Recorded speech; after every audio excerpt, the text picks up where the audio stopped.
Amado por todos, odiado por nadie. Un tema que personalmente toca fibras sensibles, pero aventurémonos en este medio de control constitucional. Que no te cuenten, que no te inventen. No podré hablar de la totalidad de pormenores del juicio de amparo, pues es un árbol lleno de ramas. Pero hablemos sobre cuestiones generales. Fun fact, el artículo 103 de la Carta Magna es el mismo que el primero de la Ley de Amparo. ¿Y qué es el amparo? Desde el punto de vista gramatical, el término amparo se define como acción y efecto de amparar o ampararse, mientras que amparar significa favorecer, proteger o valerse del apoyo o protección de alguien o algo, de acuerdo con la Real Academia Española. ¿Pero qué dice el alfa y el omega del amparo? Ignacio Burgoa lo define como un juicio o proceso que se inicia por la acción que ejerce cualquier gobernado ante los órganos jurisdiccionales federales contra todo acto de autoridad en lato sensu que le cause un agravio en su esfera jurídica y que considere contrario a la Constitución, teniendo por objeto invalidar dicho acto o despojarlo de su eficacia por inconstitucionalidad o ilegalidad en el caso concreto que lo origine. Y desde aquí vámonos dando cuenta que el juicio de amparo no es un pinche recurso, y más adelante te diré por qué.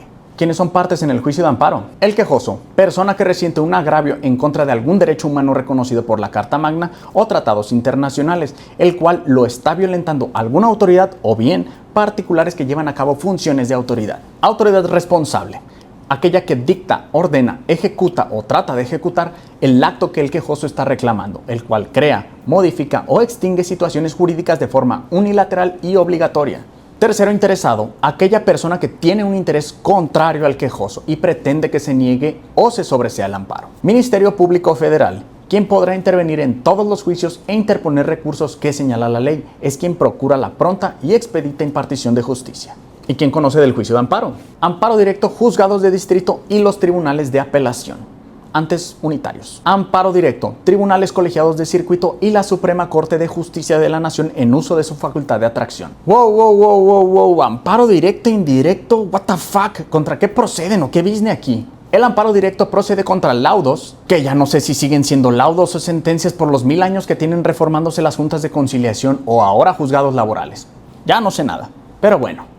Sentencias definitivas y resoluciones que ponen fin a un juicio, respecto de las cuales no exista medio ordinario de defensa por medio del cual puedan ser modificados o revocados. Te simplifico los supuestos de procedencia de la siguiente manera. Si en amparo directo se impugna una sentencia definitiva, proviene de un juicio. Si en amparo directo se impugna un laudo o sentencia laboral, lo que sea ahora, proviene de un proceso seguido en forma de juicio. Si en amparo directo se impugna una resolución que pone fin a un juicio, proviene de un procedimiento administrativo. El amparo directo es uninstancial porque la sentencia que dicta el Tribunal Colegiado de Circuito no existe recurso en contra de ella, por regla general, pues solamente pueden ser revisadas las sentencias de los tribunales cuando estos hubieran hecho una interpretación directa de un precepto constitucional en su sentencia, siendo labor de la Suprema Corte de Justicia de la Nación, a través del control concentrado, su revisión. Entonces, ahí procede amparo directo en revisión.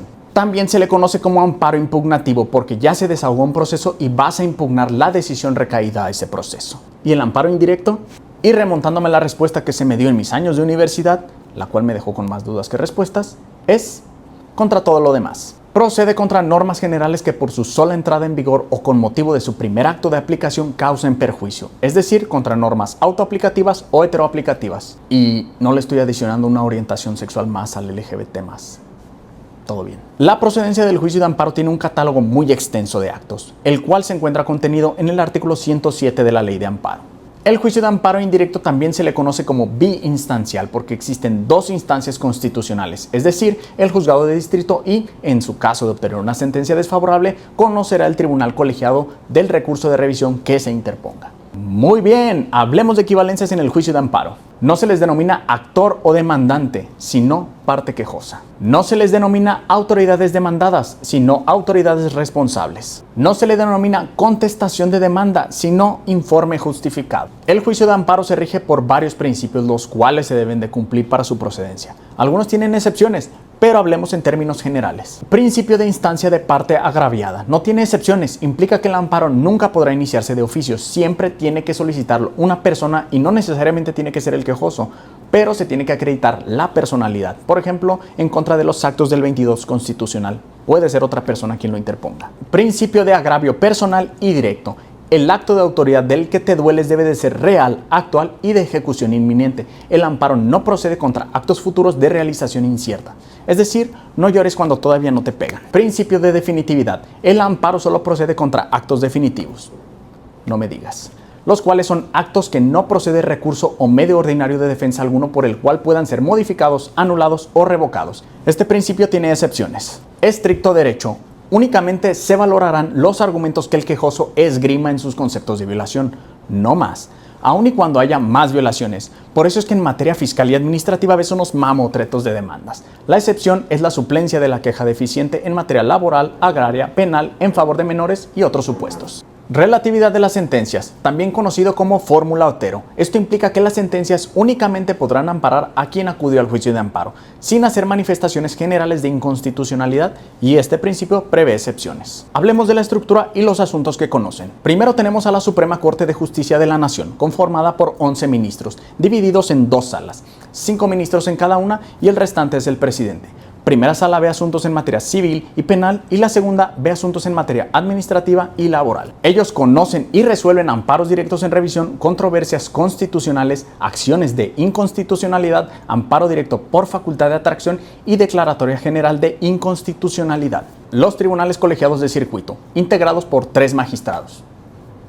Por eso son colegiados. Conocen y resuelven de amparo directo contra leyes, amparo directo, amparo en revisión o recurso de revisión, conflictos competenciales, impedimentos, incidentes de inejecución de sentencias, recurso de inconformidad, recurso de queja y revisiones fiscales.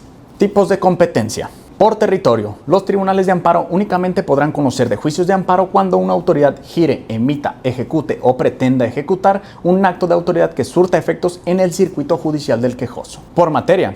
Civil, penal, del trabajo, administrativa, agrario. Por atracción. Y no estamos hablando de la que tengo por Hailey Steinfeld, sino por la facultad que ejerce la sala o el pleno de la Suprema Corte de Justicia de la Nación cuando el amparo es novedoso en el tema o posee cierta importancia o trascendencia jurídica. Plazos. El amparo indirecto, por regla general, se cuentan con 15 días hábiles para interponerlo, mientras que si reclamas una norma general por su sola entrada en vigor, es decir, una norma autoaplicativa, el cual también se conoce como amparo contra leyes, cuentas con 30 días naturales. Ojo con eso. Contra sentencias definitivas condenatorias en materia penal con pena de prisión hasta 8 años. Actos privativos de la propiedad, posesión o disfrute de derechos agrarios hasta 7 años. Contra actos que importen peligro de privación de la vida, ataque a la libertad personal, incomunicación, deportación o expulsión, destierro, desaparición forzada de personas o alguno de los prohibidos en el artículo 22 de la Carta Magna en cualquier tiempo. Aquí es donde entra el amparo contra el alcoholímetro. En amparo directo cuentas con 15 días hábiles. ¿Cómo se resuelve un amparo indirecto y un directo? El indirecto es a través de una audiencia constitucional. Sí, así de viva voz, en vivo y en directo. La desahoga un juez de distrito y se tiene la posibilidad de alegar de manera oral y desahogar pruebas. Mientras que en amparo directo es mediante una sesión ordinaria o extraordinaria. También aplica para los recursos de reclamación, inconformidad, queja, revisión fiscal, etc. Aquí los 3 magistrados discuten los asuntos de viva voz, en vivo y en directo. Puedes acudir, pero solamente a sentarte y callarte. No puedes alegar ni desahogar pruebas. Improcedencia y sobreseimiento. En términos generales, la improcedencia es la falta de oportunidad, de fundamento o de derecho. La improcedencia del amparo se traduce en la actualización de alguna de las circunstancias de hecho o de derecho que impide se resuelva el fondo del asunto. Implica la inexistencia de presupuestos procesales necesarios para que en el juicio de amparo sea admitido o en su caso substanciado. Puede generarse desde el momento en que se presenta la demanda, en el transcurso del juicio o en sentencia. Sobreseimiento. Es la resolución judicial que dicta un juez finalizando el juicio por falta de causas que justifiquen la acción de la justicia.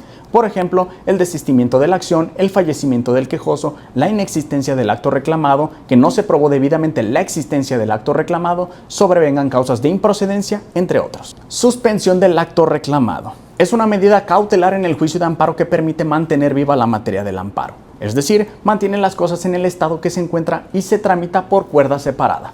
Es decir, tal cual se abre un expediente alterno al principal con el mismo número de expediente y tiene audiencia incidental. Al obtenerla, se evita la consumación de los actos de autoridad y sus efectos, lo que en el tiempo haría improcedente el juicio de amparo. Por virtud de la suspensión es posible entrar al estudio de fondo del problema o de la constitucionalidad de los actos reclamados, sin que exista el temor fundado de que se consume el acto, ya que con la suspensión se paralizan los efectos de los actos e impide que las autoridades actúen en detrimento del quejoso. Primero se otorga la suspensión provisional y posteriormente la definitiva.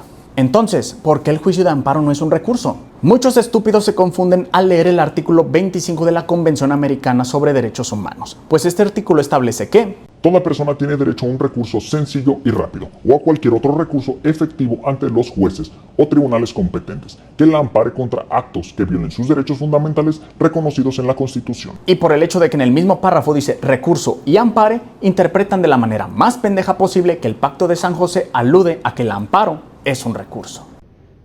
El derecho a un recurso sencillo y rápido que ampare contra actos violatorios a derechos fundamentales, como propiamente su nombre lo indica, es un derecho, una prerrogativa que como ser humano tienes. No que lo interpretes de la manera más simplista e iletrada posible. De ahí que el juicio de amparo encuentra su génesis y fundamento, cumplir con dicha prerrogativa, no que sea un maldito recurso. Es un medio, una herramienta, un vehículo para llegar a cumplir con esa disposición internacional. Algunos juristas lo denominan medio de defensa, ya que a través de este se protegen los derechos humanos. Pero reitero, no porque sea un maldito recurso. Te lo pongo así de fácil. Un recurso no contemplaría tantas malditas reglas, especificaciones y particularidades. Es ilógico. Y si tu abogado afirma que es un recurso, creo que deberías considerar el cambiar de abogado pronto. Así que ya lo sabes, el juicio de amparo es un arma letal, un arma elegante y noble para tiempos civilizados. Déjame saber en los comentarios si entendiste la referencia.